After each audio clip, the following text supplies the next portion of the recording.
कभी कभी जिंदगी इंसान से सब कुछ छीन लेती है और उसे बिल्कुल अकेला छोड़ देती है। और आज एलिफ के साथ भी कुछ ऐसा ही हुआ है। उसकी दुनिया, उसकी माँ मरियम अब इस दुनिया में नहीं रही। वो घर जहां कभी हंसी गूंजती थी, आज वहां सन्नाटा है। एलिफ अपनी माँ के पास बैठी है, उसके हाथ कांप रहे हैं, आंखों से आंसू रुक नहीं रहे। वो बार बार कह रही है, मॉम मुझे माफ कर दो, मैं आपके लिए कुछ नहीं कर पाई। एक डॉक्टर होते हुए भी वो अपनी माँ को नहीं बचा सकी। यही दर्द उसे अंदर से तोड़ रहा है। वो खुद से सवाल कर रही है कि जब उसने दूसरों की जान बचाई तो अपनी माँ को क्यों नहीं बचा पाई। दूसरी तरफ सैहान कब्रिस्तान में खामोश खड़ा है।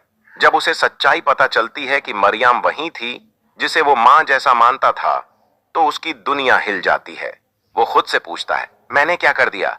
मैं अपनी ही माँ जैसी शख्सियत को बिना पहचाने दफना आया। उसे मरियम की हर बात याद आने लगती है, उसकी मुस्कान, उसका प्यार, उसकी दुआएं और हर वो पल जो उसने उसके साथ बिताया था। उधर एलिफ अपने घर में अकेली है।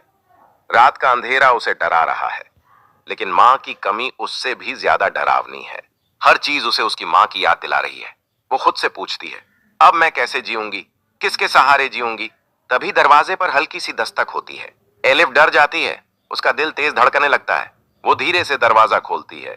सामने सैहान खड़ा होता है। वो धीरे से कहता है, तुम अकेली नहीं हो एलिफ।